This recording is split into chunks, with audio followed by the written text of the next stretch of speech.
Hello, Audio Marks coming to you from the Sage and Public Library. Welcome to the Marks for Life podcast with your hosts, Jimmy, CJ, Joe, and Jared. The undisputed era of podcasting for casuals turned Marks wrestling fans to give you a direct line to all things in the squared circle. Enter the ring at your own risk. We pull no punches, we hit hard, and we will slam you with all the info you need to know. So, ladies and gentlemen, are you ready? Break open that champagne glass and enjoy a little bit of the bubbly. Welcome to this week's edition of Marks for Life podcast. I am going to be the next reigning, defending, undisputed Marks for Life podcast predictions champion of the world, CJ. Yeah, okay. And I'm your co-host, Jimmy. And I am about to make the comeback of the century. Dude, you're in last place. Yeah, I'm talking Shawn Michaels, Royal Rumble #1 entrant, and I am going to pull all of this out of the hat. So you're going to cheat? I mean, at this point, I might have to just choose everything different than everyone and pray that they're all stupid, right?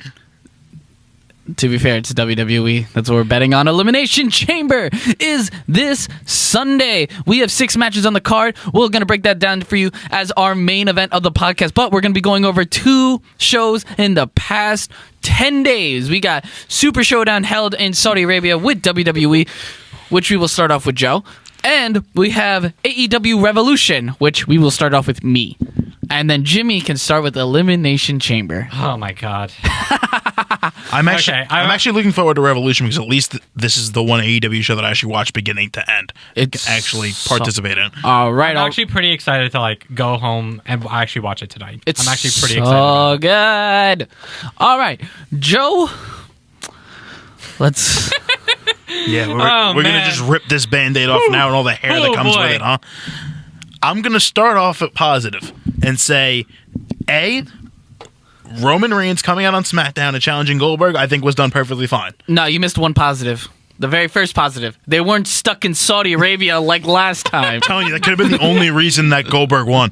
Prince was like, hey, look, if you guys don't give Goldberg the belt, you're not flying home. So just accept that. Yes. I feel like Booker of the Year, worst Booker of the Year should have went to the Crown Prince of Saudi Arabia because I guarantee I think it went to Vince McMahon, actually. I should have gone. Heel of the Year should have gone to Prince of Saudi Arabia. 2020 Marquis? Oh, yeah. 2020 Marquis. All right. We're going to Saudi Arabia. All right. We're going to shoot the Marquis live in Jeddah, Saudi Arabia. Don't say shoot in Saudi Arabia in the same sentence. It's going to be great. So, like I said, Goldberg walks out. Who's next? Roman walks out. I'm next. Walks off. Boom. Perfectly fine. I like it. Because by that time, Friday had already rolled around. I'm like, all right, we're going to steer into this skid. And I still love Roman. I wore the Roman shirt today for this special occasion. And I also brought the big water because this is going to be a long one. Oh boy. So that's the first positive. The second thing I haven't seen a light, but I've seen like a glimmer. The one thing I can understand, if Roman Reigns would have beaten the Fiend at WrestleMania, no one would have bought it. No one would have supported it, and it would have fallen short. I would actually disagree with that. I feel like the big comeback from fighting cancer and coming back, actually being on the back burners for a good portion of last year when he came back, and kind of building up this thing that's been going on, I kind of would actually agree that, yeah, Roman Reigns could. Now, fuck both of y'all. I disagree with that. Roman should have taken the title up, but it shouldn't have been a WrestleMania. It should have been a fucking Survivor Series, a Hell in a Cell, or SummerSlam. Extend the shit. Well, no. If they were going to eventually they should have done 2 things instead of what they did. Well, let's. The Fiend doesn't need a title. That's the one thing I will admit. The Fiend doesn't need a title, and I'm like I said, I bought it. I was fine with what happened with Roman on SmackDown. I'm fine. I'm like, let's just steer into it. And me personally, I do agree with Jimmy that if the Reigns Fiend match at WrestleMania would have went the path of the Fiend Bryan match, where he just beats the shit out of Reigns, but Reigns slowly comes back and finds a way to win, I would have accepted it. I don't think anyone else would. A lot of people might not have, but I would have accepted it. I feel like after everything from when Roman, kind of was real with us, from his comeback to now, I feel like has given At least to me, I can't speak for everybody. Like if Bray almost crossed a line in the build where it's like, oh, okay, now we want you to lose. Like if that would have happened, then I could see people buying it. But I can understand it from WWE's point of view, not the point of view that Fiend Roman isn't as marketable, but I can understand the whole no one's going to buy it if Roman beats the Fiend. Fine. But that's where you lose me. because I was going into that match. I worked most of the day. The only matches I saw live were Bayley Naomi. Fun. I watched the Fiend match, and I caught the tail end of the Reigns Corbin cage match. Ugh. So, yes, Bayley Naomi was fine. I'm like, Bayley winning. I thought they were kind of extending a feud for her and Naomi, but I don't know what the hell's going to happen with that now. When she can't face Sasha, so what the fuck she's going to do with me? I don't know. So, okay, I was like, all right, fine, that match was fine. Reigns Corbin was but at least the right guy won, and we can move on from this crap. So I was like, okay, great. And we got to the main event, and I'm just like, okay, here we go. Spear. Bray kicks out, very good. Mandible Claw, he fights out, okay, Spear, perfect. Now, Penny's going to kick out, why you setting up for another one? Okay, Spear. All right, he kicked out this time. All right, now we're good. Now, oh my God, he hit another one. Oh my God, he hit the jackhammer. But he'll kick out of the jack. And then I was silent. You mean a vertical suplex? It was basically a snap suplex. I'm not gonna lie. I did watch online that particular moment of the classic Goldberg spear and jackhammer. It was. Which I'm like, it was rough. In my head, I'm like, Bill, Bray's a pretty big guy. You might not be able to get him up for this. How does Bill Goldberg do a perfect jackhammer on the Big Show with no problems, and he can't do it to 20 years ago? Goldberg is still fucking jacked. He's 50 something. I mean, I actually would agree with CJ on this because, I remember when Big Show was 500 pounds. I remember when Goldberg came back and that one moment during Survivor Series. I do believe that you could remember this, CJ, when it was him and Brock Lesnar, and he just absolutely destroyed Brock Lesnar. I said Brock Lesnar. That's perfect. We're gonna call him fucking Brock Lesnar. But he did a good spear and jackhammer for that. Now he just fucking oh fuck this! I don't care about this. Hulk Hogan body slammed Andre the Giant multiple times. Could he body slam him now? You're not gonna weasel your way out of this. It was bad. Actually, he can. Andre the Giant's probably a skeleton right now, so it's like, dude. Could he body slam someone Andre's size right now? Hulk Hogan? No, yes. He's had back surgeries. Where's Goldberg's Where's Goldberg's surgeries? Age is the ultimate defying surgery. He can't. Bray is a large man, and I'm like, there's no way he's getting up. He got him up. He just couldn't keep him up, and he kind of just dropped him. And I'm like, okay, at least he didn't drop him on his head like Undertaker. So if he couldn't lift up Undertaker, wouldn't the hell make you think he can lift up Bray? I feel like Bray weighs less than Taker. Yeah, but he's thicker than Taker. Taker's longer. Yeah, but Bray Wyatt's more athletic than Taker right now. I'm pretty sure he could keep it up the whole I don't know. But yeah, it's a two-way street. So when Goldberg hits that, and I'm just like, okay. And I kind of just sat, and my dad said to me, he goes, you look a little surprised. And I said, it's a word. It's not the word I would use, but you could use that word if you want. And I kind of just sat there, and I'm like, how could this have gone better? Fiend wins. That's it. There's really no... Fiend could have fucking won. Literally, you look at this whole fucking Saudi Arabia bullshit that is just pantomiming to the fucking Saudi crown prince of bullshit. And literally, you have Undertaker come in and just be like, yo, bitch, fuck you. Pins AJ Styles for the two-week trophy, which, what the fuck even is that? Should have been for the U.S. title. It looked like it was made out of Legos. Yeah, fucking Lego trophy. Good job, Undertaker. You can give that to your grandchildren. The thing I can give that credit for, at least that's building for a match at WrestleMania. Regardless, because then you have that, and then you have Brock Lesnar literally murdering Ricochet in the span of less than a minute. See, in my head, I'm like, I should have seen that coming. Doesn't fucking matter. Ricochet now has lost to Riddick Moss for the 24/7 championship. That's unexplainable. I am so fucking... Jared and I were texting during that Raw, and he's like, all right, so Ricochet's going to win the 24/7 title. And he didn't. It was like, okay. I'm so done with this. And then you have Goldberg squashing probably one of the most marketable creations Vince McMahon has under his umbrella since the fucking Undertaker, and literally kills the aura. And then they go with the same WrestleMania plans I've been saying for weeks. Goldberg, Roman Reigns, Fiend, Cena. We got the matches. Are we in that we need to rely on John Cena to rise something from the grave? Hold up now. I'm going to stop you right there because Cena versus Fiend is actually going to be good. Oh, no, I just mean that after all the time Cena has buried character over the years, now we're relying on him to save one. No, but here's the thing. It just makes perfect fucking sense. Bray Wyatt. Or he's there to just finish the job and push the nail further into the coffin. Then we see Bray Wyatt in AEW.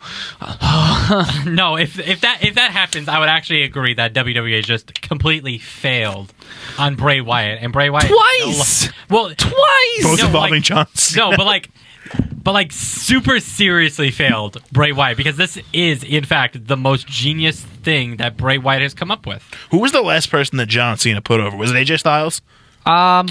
It was Becky Lynch. Becky In a match. in a match. He tag teamed with her.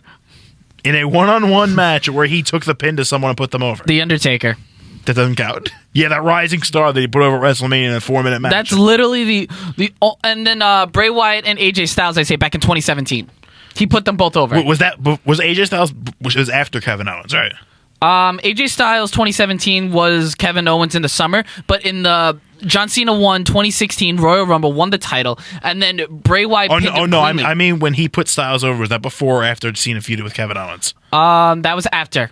Okay, so Styles would be the most recent example I can think of. Styles and Bray Wyatt, or Shinsuke, if you want to put 2018 in there. Because he buried Baron Corbin, which is fine. You can bury Baron Corbin anytime you want. Rusev twice. He buried Rusev twice. He buried Bray Wyatt once. Yeah, look, He buried an entire stable of men led by Wade Barrett. he's buried many a stables. But regardless, like, literally, you have John Cena could have literally said, I'm after the 17th title. And then Bray Wyatt's like, fuck you. I want my win back at WrestleMania. Like, literally, that could have been the story. And it looks like it's still going to be the story of Bray Wyatt going after the people that has hurt him in the past. And then you have Roman Reigns. Which is where my Fiend doesn't need a title argument comes in. It doesn't, but it makes more sense for Cena to agree to face Wyatt. Especially because given the promo he had, like, nah, I don't need to wrestle. I'm good. You know, I'm going to sit this out. And then Wyatt's like, fuck you, we're fighting. And then Cena's like, okay. I do have an answer for that John Cena question of when his last match. The last time he was in a match, according to Was it with IDW, which is Internet Wrestling. Was that with Bobby Wrestling Lashley? Database. No, it was there's two matches of 2019, of early 2019. Becky Lynch? Was it one at a house show? It was no, they're both Monday Night Raws. Monday Night Raw, January 7th, 2019 was a 6-person tag match. Finn Balor, John Cena, and Seth Rollins were defeated by pin by Bobby Lashley, Dean Ambrose, and Drew McIntyre. Boy, one guy's out of the company and 3 of them have now switched sides. And then January 14th, 2019, it was a fatal 4-way match. Baron Corbin, Drew McIntyre, John Cena, Finn Balor. And The winner got something out of that. yeah, I think it was a... Was it a title shot against Rollins? I think it was a title match against Rollins. And Finn Balor won that one. Okay. So, yeah. So, yeah. But like, I just think it's ironic that after all the years of John Cena killing characters, it's like, hey, John, we're going to need you to help revive this one. Well, I think at this point, it's like, he's really done with WWE. Like, it's kind of sad to really say that, to be honest. What I don't understand is why... I know Paul Heyman is trying to use Goldberg as the new Bruno Sammartino. Why not use John Cena as, like, the Bruno? I think because John Cena is actually fucking busy being a Hollywood superstar. Yeah, I was going to say, his schedule doesn't unlike allow Bill it. Goldberg, who's sitting Goldberg around literally- waiting for the call to be like, yeah, Paul. Goldberg's You want me to literally come? getting Yeah, you got crushed it. underneath his own fucking body Plus, weight. we already did Cena and Reigns. We're going to... No, but like have Cena like go after Andrade for the championship. Now it could or, happen like, because or I- Braun Strowman for the IC I think title. Cena has one movie that he's finishing up, and then after that, his schedule is free. Exactly. So I think now he might be able to do it, but in before it was like, you know, video packages. What? Via satellite promos. Yeah, like what The Rock used to yeah, he turns into The Rock then. Yeah, that's Which, fine. I mean, I think he made a huge criticism about that back in the day, like, 9 years ago? But that's besides the point. Cena has to be putting over the guys, though. But regardless, we're getting Fiend Cena, but not for the fucking... it just doesn't make sense. The story literally writes itself, but nah. I think what Nah. they should But have also, done... Reigns Goldberg would not make any sense without a title. No, literally, Roman is No, just it like, wouldn't. get out of No, the it fucking wouldn't have. company. Have a retirement match. Have a fucking retirement match. I don't know. Spear versus Spear. I mean, this is the problem. Passing of the torch. Roman Reigns and Undertaker didn't make much sense either. I mean, this is the problem with But it was his yard. Saudi. This is the problem with Saudi Arabia. All these matches that happened, like these ridiculous matches, like with Goldberg and the Fiend, or what was the other one from last year, or the last time they had Saudi Arabia? That was really. DX versus the Brothers of Destruction. I mean, yeah, but like, Goldberg, Undertaker. yeah, that one. That one. The Undertaker versus that's the Triple one H. That, unfortunately... Oh, no, that was in is- Australia, wasn't it? That was Australia. You're thinking Triple H, Randy Orton, or Triple H, Cena, or Undertaker, Rusev. Hey, that tombstone was... Aiden English almost got killed in that match. He wasn't even in it.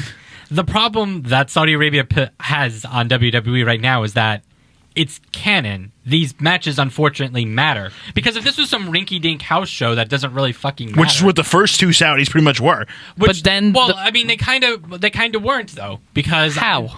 Wasn't the second one when Roman Reigns lost to? That was the first one, but No, to Brock. Wasn't that the? that was the very first one. Yeah, and that's the one where it's kind of really stupid. Well, yes. That where All right, he- so the where very it was clearly Brock got out of the cage the first. I would say No, it the started first Saudi show was the greatest Royal Rumble. yes. No, I know that. I say the very first Crown Jewel, which is the second Saudi show of 2018, was where they fucked up. Was because they made it a vacant title match between Braun Strowman and Brock Lesnar. Right. Yeah, I agree. Right, with because that. the That's- original Super Showdown, which was in Australia, and then the first Saudi show meant absolutely nothing. Yes. And were glorified house shows. But now they have to make it mean something. And of course, how it means something, because it'd be 10 days apart between that and Elimination Chamber. Shane McMahon won at that same one too. Yeah, and That's then where that it's carried over fucking Shane and that McMahon. carried Yeah, the over best in the into, world tournament. WrestleMania, which was a huge problem Because So, it was the best in the world it- tournament. We got it's 2 because weeks now- to build for it. Yeah. And there was no world guys in it besides fucking Rey Mysterio. I mean, now I thought Finn Balor was in it. No, No, he wasn't. I think he was still injured at that time, right? God damn. Was it. Shinsuke in it? No. No. No, he probably got eliminated before that happened. Cesaro? No, nope, was still with Dolph Ziggler and The Miz were in the finals. Sheamus? 2 world-class athletes. From Hollywood, Florida? Yeah. From Cleveland, Ohio. We know both from Cleveland, Ohio. And both from Hollywood. Well, Kind of. one's from California, the other one's from Florida. They need to tag team and become the Hollywood. Blondes. Yes. Have Miz dye his hair blonde and we're bring the Hollywood we go. blondes. But yeah, but like like- Saudi's pissing me off. But like Saudi Arabia, because now it's canon and they have to matter, is the honest problem. Now, whether you want to blame that on Blood the money. powers, the blood money of Saudi Arabia, or WWE's like strange like adherence to wanting to please the government of Saudi Arabia, I don't know. See, with the last Saudi show, they fell face first in something halfway decent because it was right before Survivor Series. It just so happened that everyone got stuck there, so NXT exploded. That was Yeah. the last. That was the only good thing to come out of that Saudi show. And The Fiend winning the title. And now we're at the point where, again, 10 days between 2 network shows. Thank God we didn't pick that mess in Saudi, because I think if anyone picked Goldberg on this, we would have probably cursed him out of the air. Jared. Yeah, Jared. Someone would have picked Goldberg. Jared. But like now we're 10 days away. I almost forgot the Chamber was even this Sunday. None Yeah, of the I know, matches same thing. mean anything because would you have 3 titles changing hands at Saudi? We had You had the SmackDown Tag Team titles. You had the Universal title.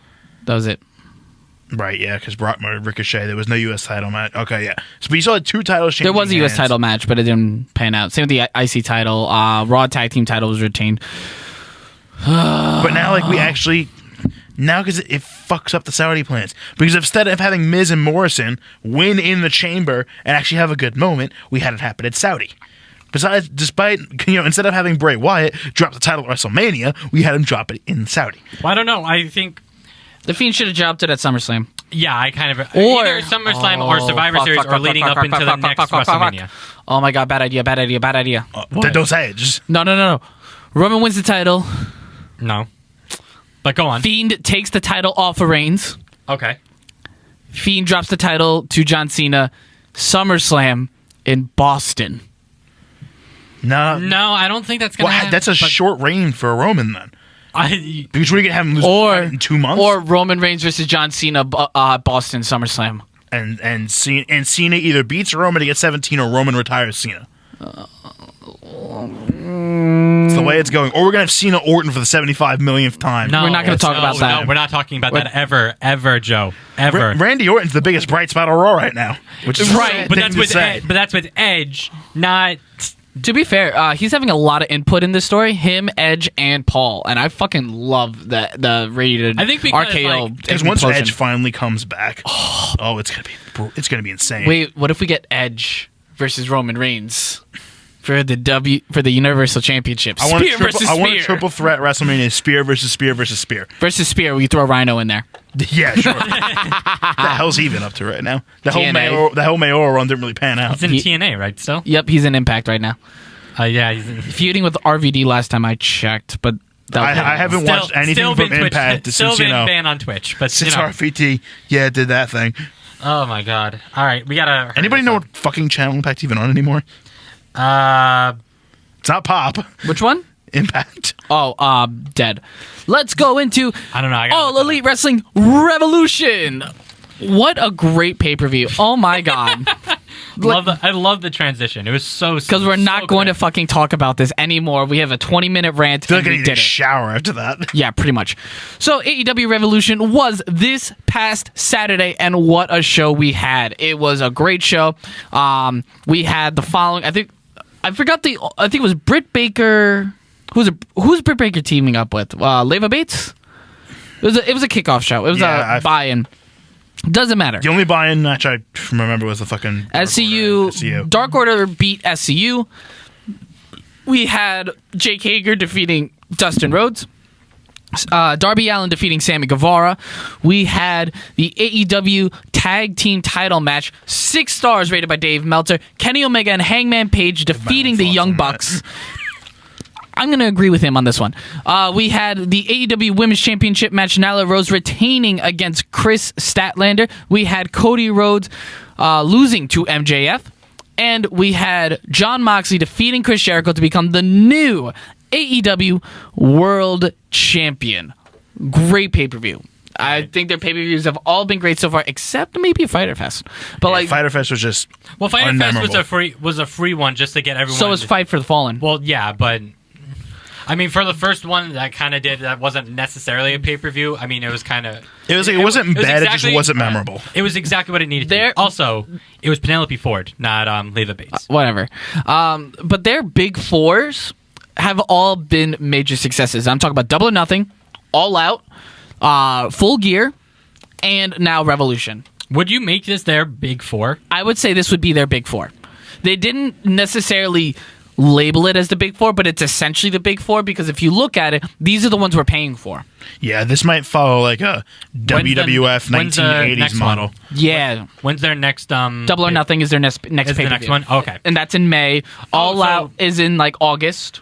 Oh, okay, I get it now. Full Gear is about November. So instead of doing doing every single month, they're going to do like a quarterly pay-per-view. Okay. Exactly. Yeah. Because like in like actually, late 80s that's the one you have WWF. to pay for it. So if you have to pay, we paid what, $50 for it? $50. So that's $200 for just 4 pay-per-views, but 4 really great shows in comparison to the network that you have to spend what, $10 a month. So it's 120 for hit or miss. Yes, for a hit or miss content that only maybe like a takeover show is really really good. A takeover show, I still think Mania just for the spectacle is worth. So I guess the money. Plus last year's Mania, even though it wasn't like, it didn't seem like it was gonna be good, was not actually that bad.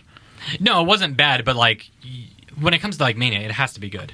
To be fair, WWE has a big 2 right now, and big 3: WrestleMania, Money in the Bank, and the Royal Rumble. I think that's really all people look forward to. SummerSlam's lost its luster, and Survivor Series is just is bragging rights from 2010. Pretty much. Insert here. Insert what? Just that thing. Look. You see how it's like sticking out? Yeah. We're talking about his mic. It's not fully into the socket, and it looks like it's. It's not going in. That's the whole thing.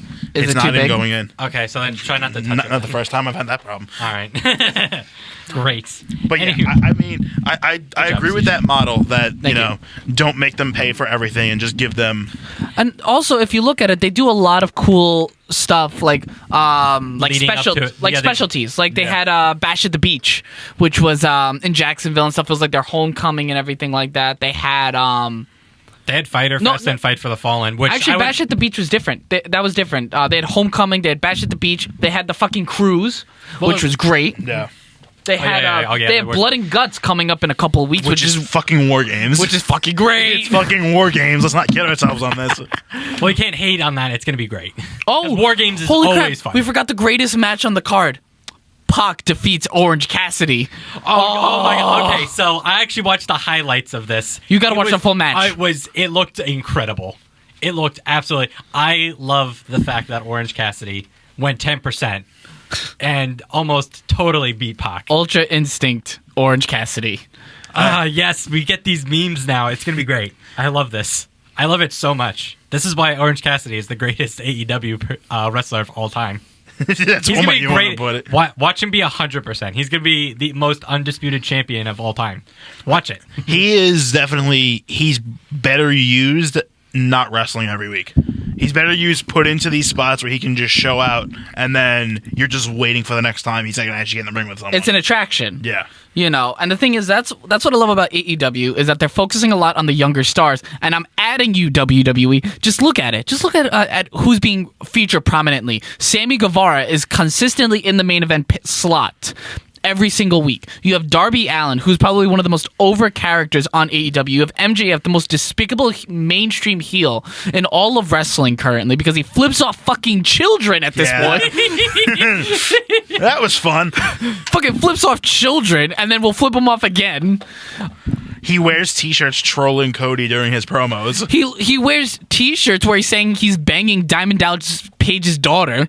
He's Oh my God, I need to Yes. watch. he's a natural treasure. Jungle Boy, who mainstream he was the son of the late Luke Perry, but also he's probably the most breakout star out of 2019, according to Wrestling Observer newsletter. Breakout star. Finally, something good Dave Meltzer actually posted. But just Don't worry, that's going to come back in a few minutes. yeah, but just Watch look him at talk all shit of the about it stars they're highlighting. Orange Cassidy, even Pac, who I believe is like 32.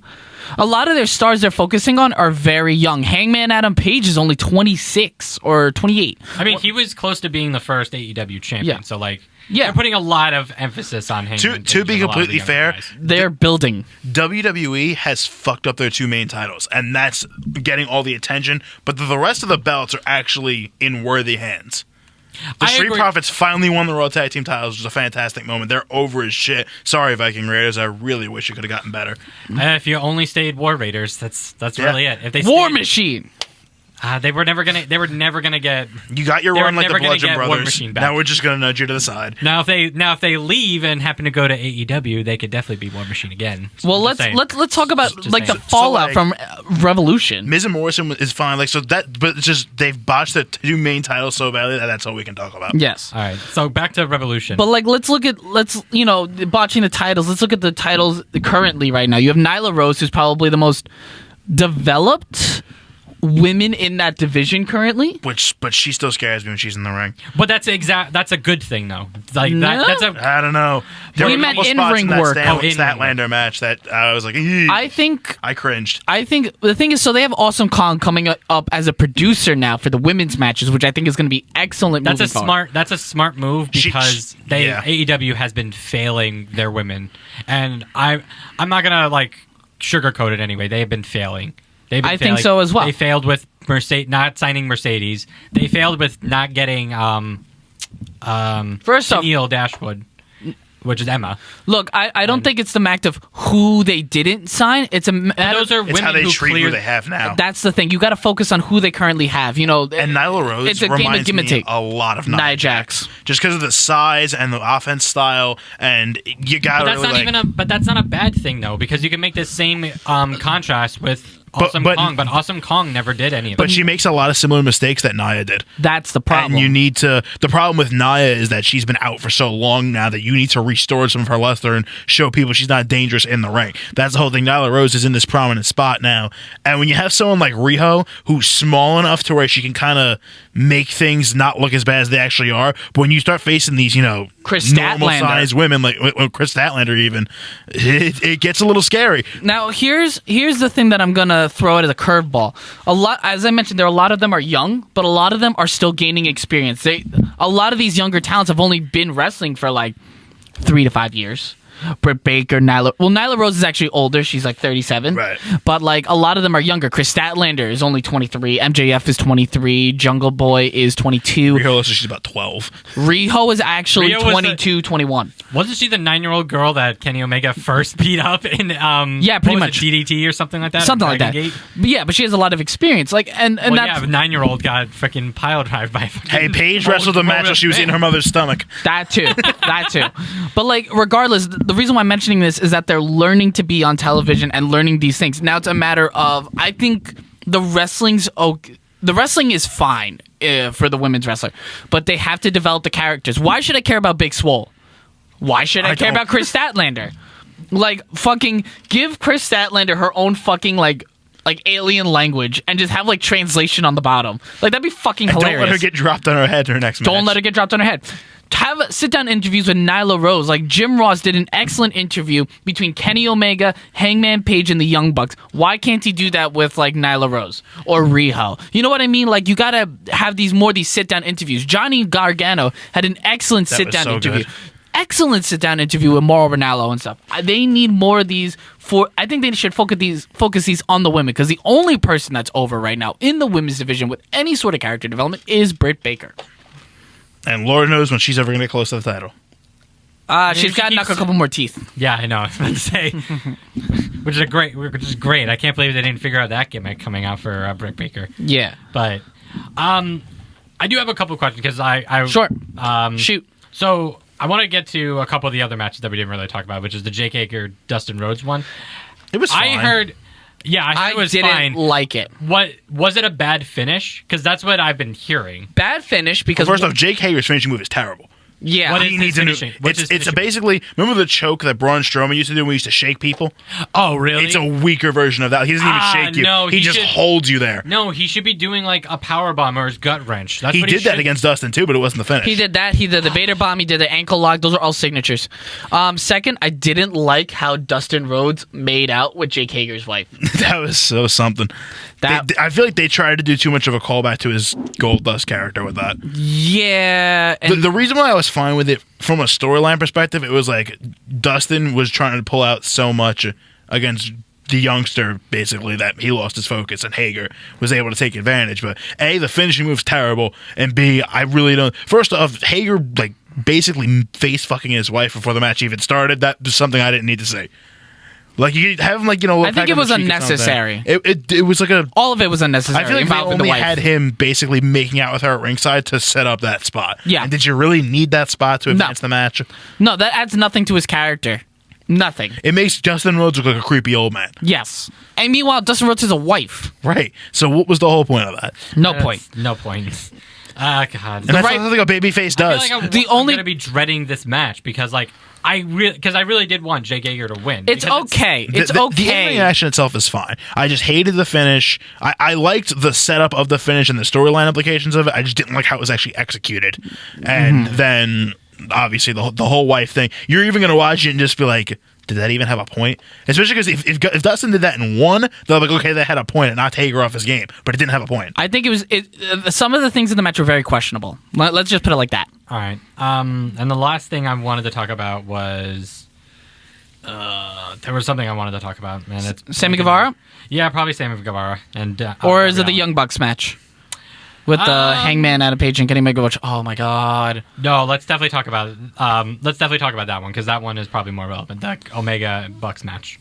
That was so Good. One of the best tag team matches I've ever seen. It's not a 6-star match because we don't need a fucking 6th star. Shut up, Roman Reigns wearing t-shirt boy.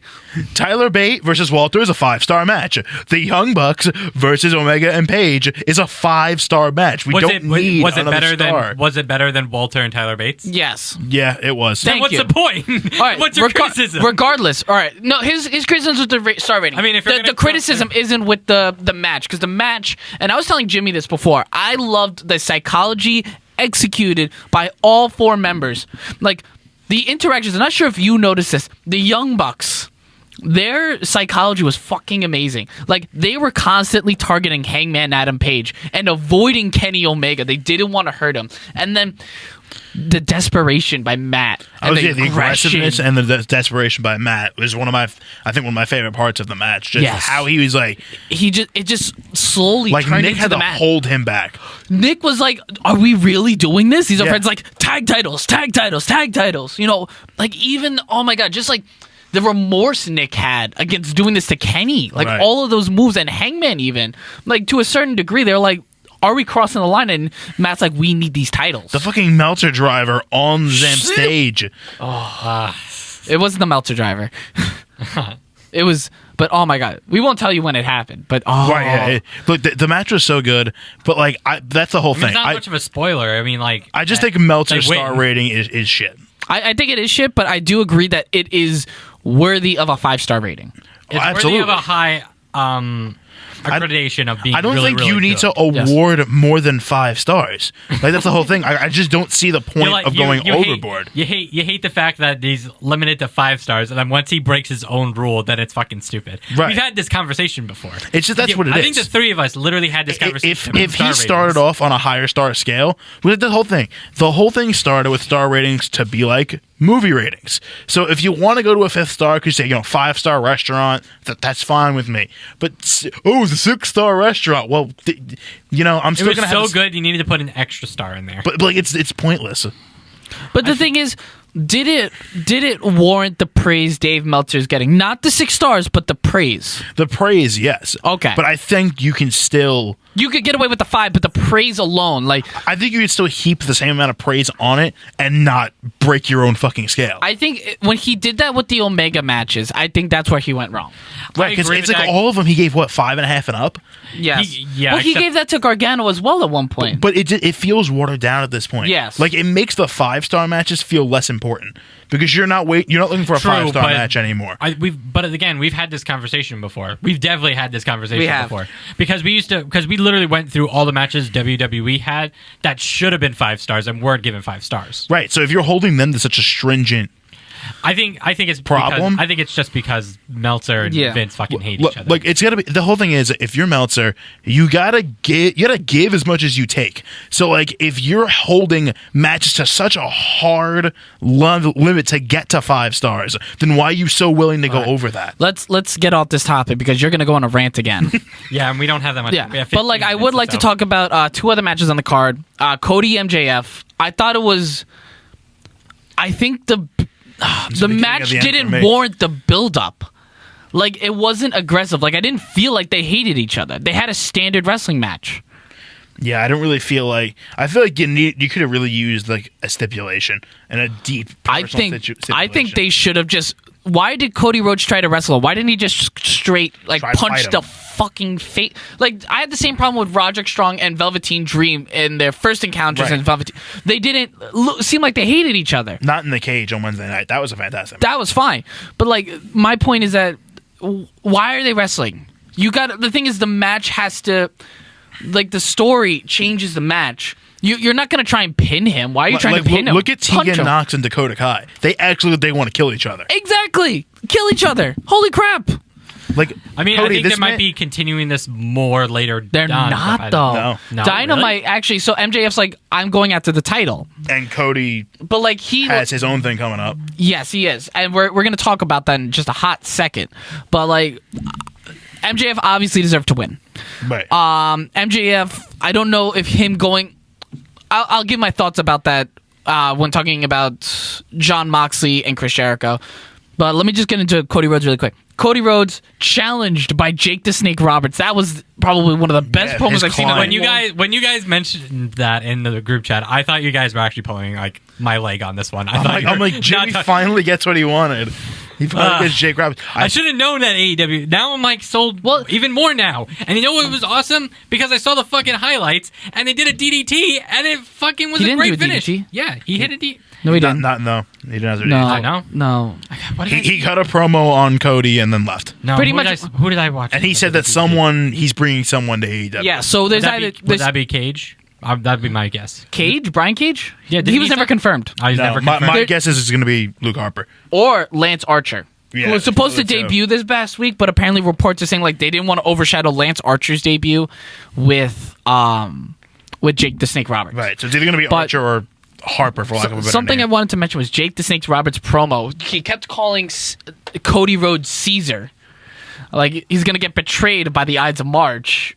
And by the Ides of March, March 18th is in Rochester, New York. Yeah, we Brody did- Lee. Yeah.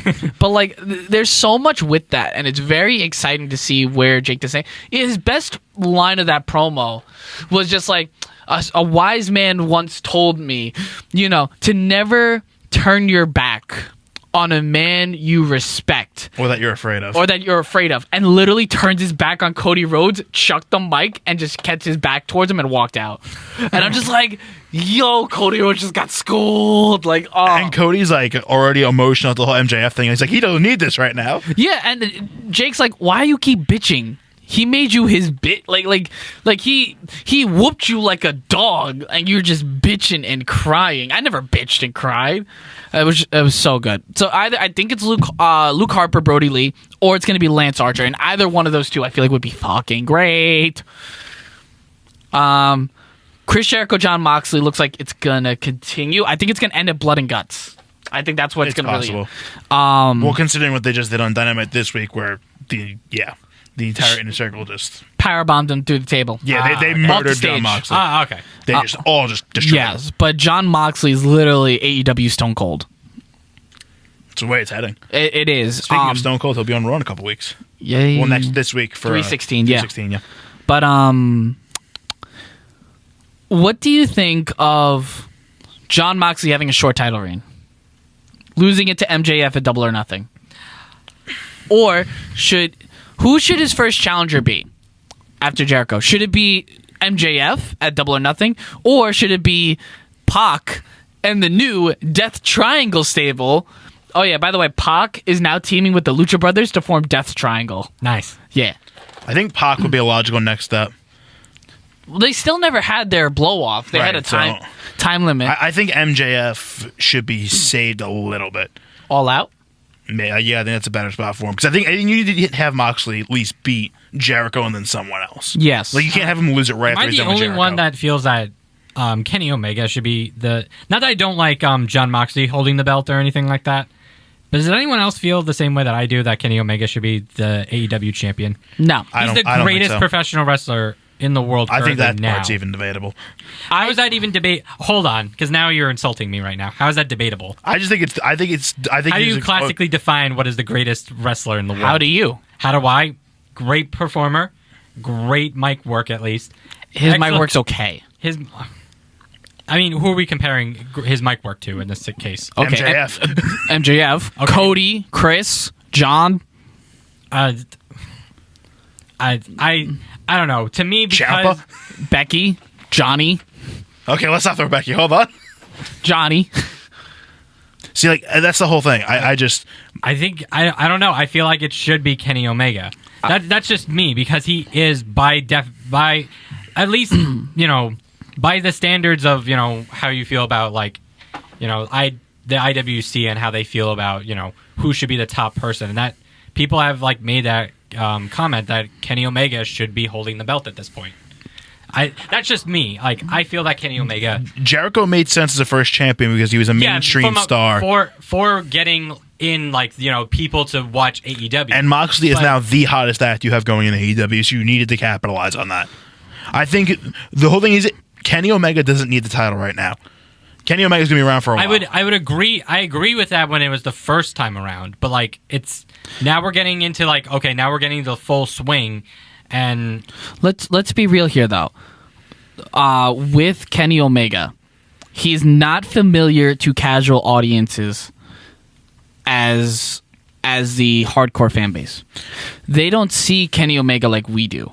The thing is him putting on excellent tag matches and him being put through great matches with Pac and stuff, just slowly doing the build up to when he gets it, I think is great for him. I think the Hangman story is going to be great. I think that you can I make the don't argument disagree- the I don't Hangman disagree that story. the Hangman story is good. Whoever Or- wins that could be the next big champion. All right. I think that's because I think or they'll have the momentum for it. I think Omega is like Cody, where you don't really need him near the championship right now. At some point, he'll probably get his moment, but you don't need it right now. Same with the Young Bucks. Like, they don't need to be champion right now. It would have been nice, but like, let's look at it. The only people to have held championships right now, like, it took them from let's say May, or let's say August, because that's when the first titles were, August and October. It took them about 5 months to put belts on elite members, and it was only Kenny, and it was a tag title. No other members have won it yet. They got their shots, they've lost their shots. You know, they're constantly focused on bringing up new talent, which I can agree with Joe that, and I agree with you. Cody and Kenny deserve it. The Young Bucks deserve it. I agree that Cody deserves it in his own right. I feel like the stipulation with him and Jericho was stupid, and that's going to be an interesting hurdle to get over. It's going to end up being Cody, MJF. Cody retires versus MJF's title. All right. I mean, I guess I feel like there's logical loop like hurdles that you kind of need to get to in order to get that. But okay, I could see that. Or MJF takes the EVP position from Cody. I could argue that. I would argue that. I don't disagree with the stipulations that that's a possibility. I'm just saying that there's going to be a lot of logical hurdles to kind of get across from that, from a narrative standpoint. That's all I'm saying. But all right, like I'll put my head down on Kenny Omega just until like we could get past and see where these stories go, because I can only imagine how this tag team one between Omega, Page, and the Bucks are going to be, because that just seems incredible. Omega is just as valuable to the AEW product without a title than he is with one. Mm-hmm. Like, just having him on screen constantly and like building up these stars. Like, we know that they're not gonna. Because they didn't drop it to the Young Bucks. Because my feelings on Omega, and I hate to like stretch this on because we are short on time on this, it's just because I feel like Omega is like the AJ Styles of, if I could put it into a comparison, he was a great wrestler going into it. People have at least heard of him, and he's given positions of having great matches with people in the ring, and that's been proven day in and day out from every single Dynamite episode that's come out, from all the free shows that's been going on before Dynamite was a thing. But even look at Styles, how good he was even when he didn't have a championship. How many good feuds he's had even without a title. Where legitimacy of the titles was when he did have it. Oh, don't give me that. He won the title in London, which was the first time ever, and was. Look at who he faced: Samoa Joe and 2 double countouts. Same with some Shinsuke Nakamura. His title reign was marred by constant, unnecessary, stupid finishes. Look at that. There was at least 4 in that title reign. And he only had a really one match with Shinsuke, which could have been feud of the year if you did it right.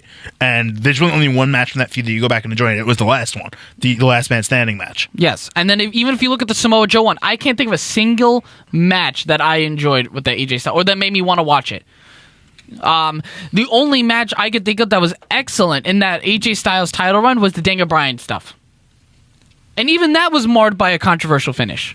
He was constantly kicked in the nuts throughout his entire title reign. God, that was so bad. See? His title reign had no balls. Exactly. Let's look at this. You mentioned Kenny Omega should be working with the greatest performers on AEW television. Where are those performers? The tag team division. What is AEW's strongest product right now? Strongest thing going, the tag team division. Look at who he gets to work with. The Lucha Brothers, the Young Bucks, Private fucking Party. He can work with Jurassic Express. Imagine that. Like, there's so many avenues. And right now, Hangman Page. There are so many breakout stars in that tag division that you need to build up, and Kenny Omega gets to work with all of them. Let's look at the single stars that he could be working with, realistically. MJF, Darby, Pac, which he's done. Mm. People he haven't worked with. MJF and Darby. And John. No, he worked with John. Yeah. 2. There's only really 2 that I could think of. Maybe Sammy Guevara. Maybe Jake Hager. But I feel like Guevara might have to win that feud because he's someone you need to elevate. He's not someone that you can put Omega over. Exactly. So, like, a lot of the single stars need to be built up, but, like... Shawn Spears? Poor guy. No, did you guys see that? No. So there's like Shawn Spears is searching for a tag partner. I see this. You've seen it, right? Yeah. I'm listening, because this has to be the last thing because we need to get out to the prediction soon. But like, I'm gonna end my point with Kenny Omega saying like he gets to work with the most amount of talent and build them up with the tag team division. So I think for right now, he's in a great spot. But I think he should drop the belts to Shawn Spears. And the man that'll give that segment an up, Simon Miller. Oh my god! Oh god, I want that so badly. They're teasing it on Twitter. Oh my god, yes, I want that. I would be very hype about that. Oh, super Come on, hype. Joe. You had me, CJ, and now you lost me. Why? Who'd you think I was gonna say? I didn't think you were going with Simon Miller. I don't know. Oh man. Yeah, that's been the thing right now. Simon Miller's like, just please, like, Mr. Blanchard, Mr. Spears, I'm your guy. And he did it. Look, and then Shawn Spears has the eye emoji like, I'm watching this. Then he put out a poll. He's like, out of these three guys, Simon Miller, 84% of the votes. Yeah, they're gonna try to get Simon Miller. That's just how it's gonna happen, man. That's fine. That's great. Have him shit talk Tama Tonga on AEW. All right, let's take a quick break and then we'll hit into the Elimination Chamber pay-per-view predictions.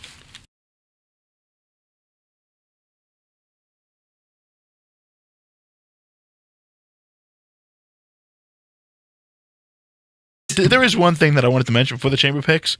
There was a fucking spider in Eric Rowan's cage. There was a fucking animatronic spider in Eric Rowan's cage. How did we not talk about this yet? I wish we had more time, but we don't have time. Oh, it was just so funny. I'm just like, wait, he's actually going to show this thing right now? And it's a fucking robot spider. It's Harperantula. It's a $7 robot spider from fucking Party City. Hey! I'm showing off my work shirt. I was It says party. pissing myself. Raw started off so good. Street Profits won the tag titles. McIntyre, Claymore, Lesnar 3 times. I'm like, this is great. Holy shit, it's a fucking spider. Apparently, Vince McMahon changed that last minute. He's like, I want a spider. Oh my god. And I'm like, that's it. I'm pretty sure he did that probably on the phone because there's no way that he's currently backstage with all the rumors that have been going on. I was like, all right, so Eric Rowan loses 2 matches to Aleister Black and then has a fucking spider. A spider that can apparently spit blood. I haven't seen that do that yet. I'm fucking done. And then, of course, Byron Saxton. I think it's alive. I love Byron. But I was what the fuck? rolling. I'm like, holy shit, it's a fucking spider. Oh, I just wanted to get that in. All right. Elimination Chamber. Let's go. We got 2 chamber matches on the card, and I believe 7 matches, if I remember. 6 or 7 matches. I'm going to go through them one by one. There's 6. 6 matches? All right. I just need a count. I just need a count. Don't worry, I'll let you know So, if you're wrong. we have a no disqualification match between Aleister Black and AJ Styles. We have the first Elimination Chamber match. It is for the number 1 contendership for the Raw Women's Championship match at WrestleMania. We have Natalya, Ruby Riott, Liv Morgan, Sarah Logan. We have Shayna Baszler and possibly Asuka, depending on the injury. Right. We have a SmackDown Tag Team Elimination Chamber title match. We have the defending champions, The Miz and Morrison. We have New Day, Kofi Kingston, and Big E Langston. We have Lucha House Party, Grand Metalik, and Kalisto? Is it Kalisto or Lindsay? They all look the same. I think it's Kalisto. All right, pretty sure it's Kalisto. We have Heavy Machinery, Otis, and Tucker. We have Rudolph, Bobby Roode, and Dolph Ziggler. And we have Jimmy and Jay, the Usos. We also have, for the Raw Tag Team Championships, we have Street Profits defending against Seth Rollins and Buddy Murphy. Okay, just a quick recap. Actually, for Lucha House Party, it's Lindsay Dorado and Grand Metalik. I'm disappointed. I'm so disappointed. What am I at, 4? Oh, we have a United States Championship match between Andrade and Humberto Carrillo. And then we have an Intercontinental Championship handicap match. For some reason, Sami Zayn always finds himself in these. We have Braun Strowman defending against Cesaro, Sami Zayn, and Shinsuke Nakamura. Whoa. Let us begin. Okay. Yeah. Let's do it. Easiest to predict on the card. Let's be real here. Let's start up. So we have the Intercontinental Championship match. Braun Strowman defending against 3 men, not in a fatal 4-way, but all on the same team: Cesaro, Sami Zayn, Shinsuke Nakamura, the true Intercontinental So Champion. what would theoretically happen if those 3 won? Would they split it, or would Shinsuke just become champion again? I feel like this is what if they did the right thing, which I don't think they will. But let's say they do the right thing. The I Zayn really row. do believe It's a that 3-on-2 Sheamus. handicap match with Nicholas. I'm not gonna lie, if that happens, Cesaro would have so much flashbacks.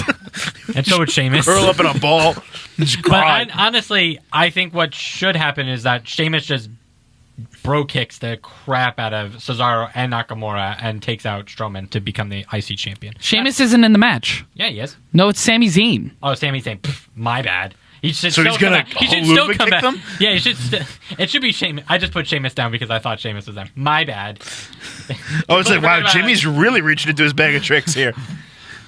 But I do believe that shenanigans will right. Sheamus will actually come out and probably bro kick all three of them. And then This Strowman could will easily win. just be a multi-man match at Mania. So if they could throw someone like Sheamus into the mix and make it a I fucking... mean, it could be the ladder match, for all Yeah. we know. So Braun Strowman on a ladder. Hey, we got Big Show on a ladder. He got a double reinforced ladder. I forgot Braun Strowman won the Money in the Bank contract. He also won that, yeah. Look, Why wasn't that my But he's first not gonna defense? win. But he's not gonna win at Mania if he already won the Money in the Bank briefcase. So like, he's doing really well at Mania. He got the Andre the Giant Memorial Battle Royal, Woman Nicholas. won with Nicholas. which is the best moment ever was with Nicholas. I know We Jared's got not Bobby here, but I still Lashley the hold that. night after on Raw. That's true. I'm gonna go Strowman. Yeah. If Sheamus Yep. is not going to be in it, then yeah, I'm going to go with Strowman. Yeah, he's like, if I can't have Sheamus somehow weasel his way into this match and win the title. Sorry, Zayn Rowe. All right.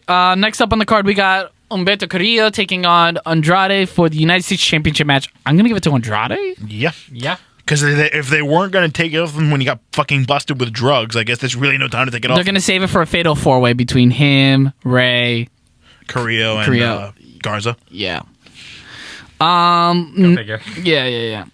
Next up on the card, we have Raw Tag Team Championships, Seth Rollins and Buddy Murphy taking on Street Profits to reclaim their titles, and they'll fail. Street Profits. Probably because of Kevin Owens again. Yeah. Street Profits. You can't take it off him now. Yeah. Now, where do Street Profits go from here? Do they defend in a multi-man? I was going to say AOP. AOP or AOP Viking Raiders? The Viking Raiders should really be on the card, but I think it might just be AOP. Where Yeah, have they AOP been? and then AOP will probably beat them. It might, yeah, and if that's going to be at WrestleMania, like I wouldn't mind that. Yeah. Like that'd probably be the right thing. And just to then keep you the- have Viking what is- Raiders AOP. Like I haven't seen Raw in a while. Is that like what the fuck is the stable that they're a part of with The Monday Night Messiah. That's really I don't think there was ever actually I never thought that was name actually. for I thought it. that was just what Seth Rollins calls them. Yeah, there's not actually There's not a like name an for actual it. stable. It's just like Seth Rollins and his followers. His disciples. Yeah, that's Which it. Seth includes a Rollins referee. and his bitches. Yeah, includes a referee that Kevin Owens murdered on Monday Night Raw. What referee by chance? It was a random schmo. This is a random schmo. It was a schmuck. I know, it's I think like, it oh my would've been god, you know, what's happening? And then he rips the shirt off. It's like, holy shit, he's with Seth Rollins, and Kevin just destroys him. Okay. All right. Next up, which I feel like would be the toughest match, no DQ match between Aleister Black and AJ Styles. Jared has Aleister Black. What are your guys' thoughts? I'm with him on this one. You're with him? Because A, Black needs his win back, and B, I just have a feeling he's going to go for like that fucking pin again. He's going to hear gong. Taker won't actually show up, but let's just go out, freak out AJ, and Black will hit Black. I feel Mass, like it and would that's happen. I actually have the opposite opinion of that. I do have Styles, but I feel like actually after AJ, let's say AJ wins, that the gong would happen after he wins to freak him out, to kind of be like, oh, because like he had like the big moment of like him like winning. And then we'll see from there, like, oh, will Undertaker show up and like actually beat him, or like, will this just be like a running panic thing until like the last weeks of WrestleMania, before WrestleMania? I just think Black needs his win back. I think, all right, so here's my thoughts. I'm going to go Styles because it's a no DQ match. And Aleister Black has no friends until after the bell rings. So He's got Ricochet. he has no friends until after the bell rings. Right. So they're all going to gang up on him. He's going to lose. They're going to continue to beat the shit out of him. Ricochet comes out. Then they're going to beat the shit out of Ricochet. Because fuck them. And Vince McMahon apparently is not high on Ricochet and Aleister He Black. just jobbed out to Riddick fucking Moss. Yeah. But then Undertaker's going to come out. And then they're all going to run scared. 6-man tag at Mania. Black, Ricochet, and Taker against the OC. Yup. But yeah, I just think that, like I said, Black needs his win back, and I think Taker's going to get involved. I think he's going to get it. The thing is, I have really nothing to lose by going black at this point. No, I'm you down don't. 4. Here's the thing: I have to pick Styles because this is the only one that will make sense. See, the problem is that there's only 6 matches on this card. So for me to even come back and tie, I would need to pick 4 differences, and this card is just so shitty. It's so Is this the predictable. last one I'm re- before the Mania stuff, or like, Yes. is this Yeah, where this we're is cutting it. it off and then we're starting again new? We're starting new for Mania. Okay, so which is Takeover and WrestleMania. and then after WrestleMania. Okay, then. Okay, fair enough. So Because there's nothing AEW, there's nothing else we can pick, and Mania and Takeover are going to have so many like big matches that will differ. So yeah, it's fine for a 2. and that's in like holy crap. Mania is in like a month, That's if Mania happens, though. It's as far as what WWE says, they're going forward with it. unless the coronavirus. Well, but- unless the coronavirus gets a lot worse, and it has been getting a lot Yes. worse in the past. So- No, we're not shit talking. We're actually talking like for real on that one. Like, Yeah. that it is. If we had more time, we would definitely talk about that. But let's just finish up with these predictions because I think we're getting way more Elimination overtime. Chamber, SmackDown Tag Team Championships, Miz and Morrison. They just won the titles. Funny story about this match. So Jared was at my house for SmackDown Friday night when this match got announced, and I go, Jared, they might do a SmackDown Tag Team Championship. Can we even name 6 tag teams on SmackDown? And we went through all the obvious ones, and I go, fuck, what's the other one? I'm like, want to just throw Lucha House Party in there? And then sure enough, they said Lucha House Party. I'm like, oh my god, they're having a chamber match. Low key, who do you think would get the most eliminations? I personally believe it would be Heavy Machinery. I could see that happening. Yeah, I can see that happening. Like Otis being like really kind of ticked off. Or I could see Or Otis actually- just putting or- Ziggler through a pod and eliminating both of Yo, them. I felt so bad for you, Joe. It's been a while since I saw you, and you put like, Otis gives me hope. Dolph Ziggler comes in. Fucking Dolph Ziggler. I could see that happening where Otis just puts Dolph through a fucking pod and they both just get taken out. Yeah, that's possible. Yeah, Yeah. I do. Yeah, Heavy Machinery would probably get the most eliminations. Yeah.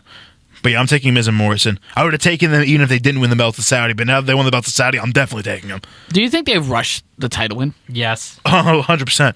they kind of had to because the Crown Prince probably demanded it. Let's be real now. I feel like if you were going to have a title change on that show, why not be it like history kind of thing and have Naomi win? There really wasn't much that would have... Because she's black. What it's because it would have been the Saudi? first women title change in Saudi.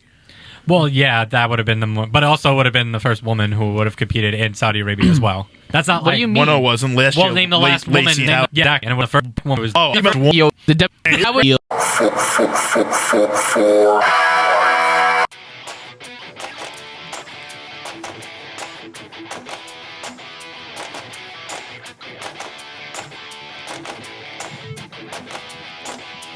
Thank you, everyone, for staying tuned to our podcast. Special shout out to the Sage Public Library for the continued use of their equipment and space.